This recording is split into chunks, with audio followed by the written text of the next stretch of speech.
Hello people of the world. When I published this article on the degree grades of Fellows of the Royal Society, one thing I noted was that a lot of scientists on it, roughly about 10% of the 300, had never done degrees. There was a very large chunk of them who'd either been to polytechnics or technical colleges, or they'd just done apprenticeships. Many of them left school at age sort of 14, 15, just worked all their careers, or they studied at technical colleges and they built up, and some of them became extremely eminent scientists. Firstly, I'm mentioning this because the government has had a policy over the last few years of expanding access to university for disadvantaged people, okay? Claiming that in the past not enough people from university claiming that in the past not enough people went to university from disadvantaged or poor backgrounds. Presumably disadvantaged means poor or not having many education opportunities. Having done this survey, I think the government is completely and utterly wrong on this, and it is misinformed and it doesn't know what it's talking about. Firstly, back in the past, in the 1990s roughly, before 1990 only about 10% went to university. Back in the 1960s about 5% went, and back in the 1920s probably only 2% went, okay? Even in law and medicine, if you go back a few centuries, many people just did apprenticeships. My own dad came from a background where his mum was skint and his dad had died. He got the A-level grades and got into Imperial College, and he got a full government grant because his mum had no money. He knew somebody at Imperial College who had come from a mining background where the parents thought education was a complete waste of time and wanted the son to go down the mines, but an aunt used to invite this guy back to her home to study and support his study, but she used to tell his parents he was having tea and cakes at her house, and when he finally got to university he basically cut his parents off, okay? He would have got a full grant because he was from a rather poor family. On my survey, I came across many fellows, eminent scientists. For example, Andrew Coleman. He left school when he was young because I think his dad had died. I think his dad had been a surgeon, but he died when he was very young. And so Andrew Coleman went to work as an apprentice engineer and built up. Andrew Coleman became famous for creating the first photographs of astrophotography, what we now regard as good photographs of nebula. But that was his hobby. He never went to university. John Walker, the eminent cell biologist, so biochemist, he's alive, Copley Medal, Nobel Prize. His dad was a stonemason. He did go to Oxford, but his father was a stonemason. He wasn't a university educated person. His mum was I think his mum was a musician or something, an amateur musician. A guy called John Adams, who was a former director of CERN. The only British director of CERN we've ever had. He left school, never went to university. He got a job as an engineer and built up as an apprentice. He became an eminent engineer physicist at CERN. Morley Crane. His dad died when he was a child. His mum remarried a gardener, and Morley Crane got an apprenticeship on the botanical gardens, and he became a leading fruit, plum, apple, pear expert.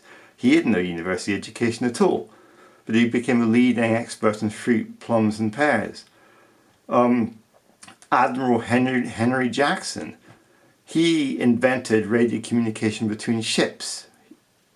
He never went to university. He became a major admiral in the fleets. Then you got Leonardo Francis Lecour. He began an apprenticeship in the botanical gardens at age 14. And just built up and became a leading plant science, a genetics expert, okay?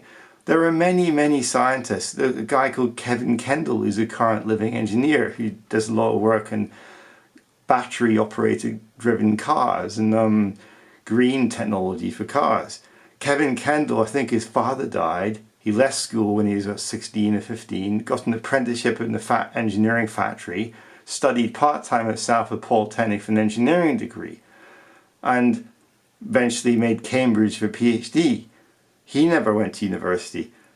there are many, many scientists out there who never went to university, and yet they came from disadvantaged backgrounds or poor backgrounds.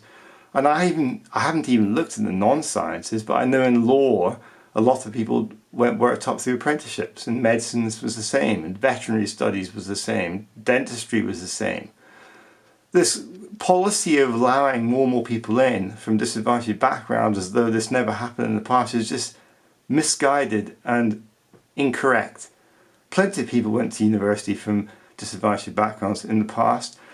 Most people didn't even go to university in the past, so the whole government policy is just a stupid, misguided, naive preach, and they really should shut up. As I said, this survey has a lot of examples of scientists who never went to university at all. They did apprenticeships or went to technical colleges or went to polytechnics. The guys who invented the flat screens on your mobile phones, one went to Regent Street Polytechnic, that's now called Westminster University, and the other went to Leicester University. They invented the flat screen technology in your mobile phone. Another chap who invented agriculture fertilizer, I don't think he had a degree at all.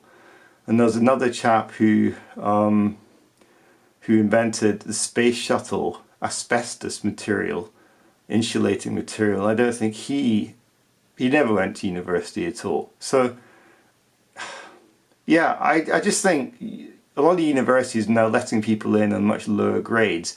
Their ideas are really misinformed. They need to learn a bit of history, because there are too many people doing degrees. I've met plenty of undergraduates and postgraduates in my career in life, and too many of them just don't have the skills or knowledge that they should have, and they'd be better off if they stuck with A-levels or something, or H&Ds or H&Cs, okay? It's just something, I haven't actually got around to publishing this, but I thought I'd make a video about it. So, yeah, I'm expressing criticisms to some of my old universities, but if you want to read my survey, you'll see the names in it. The data is available through the biologist, I think.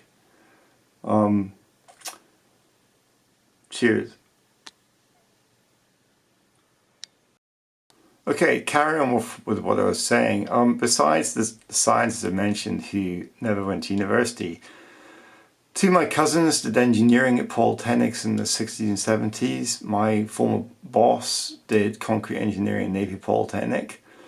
I also come across a student let into Queen Margaret University on D grades at biology, high grade. A D is a fail, although he'd been told he'd pass, but it is a fail. And I came across another student who hadn't even got Nat 5s or GCSEs being allowed in. He wasn't academic. What's going wrong is that academics are letting students into degrees who are underqualified. They failed their exams and they're being misinformed and misled by academics who are giving out very bad advice. All this reminds me of the phrase, too many cooks spoil the broth. There are far too many people getting involved in education in this country, especially governments and educationalists in schools and universities. Too many people saying, I think this, I think that, this is how many people should go to university, this is how many universities there should be. And it's turned British education into a total mess. Most of these people should butt out. It's not the job of universities to say how many people should go to university or how many universities there should be. It's not the job of academics to do that. It's not the job of politicians to say how many universities there should be or how many people should go to university. Politicians are there to represent the people, not be control freaks of everything. School teachers are there to encourage academic kids to pursue academic things, but they're there to encourage non-academic kids to pursue non-academic stuff. You don't make a kid who struggles with academic stuff, you don't force them, pressurize them to become a mathematician and medic. That's just stupid. In the same way that if somebody's a brilliant mathematician, you wouldn't push them towards being a joiner unless they really want to be, or like a chef or something. There have been absolutely hundreds of people, or hundreds of thousands of people over the decades who've gone through apprenticeships and technical colleges, and they worked wonders. Anyway, I hope my criticisms are clear and understood, and thank you. I thought I wanted to share this with you all. Thank you. Bye.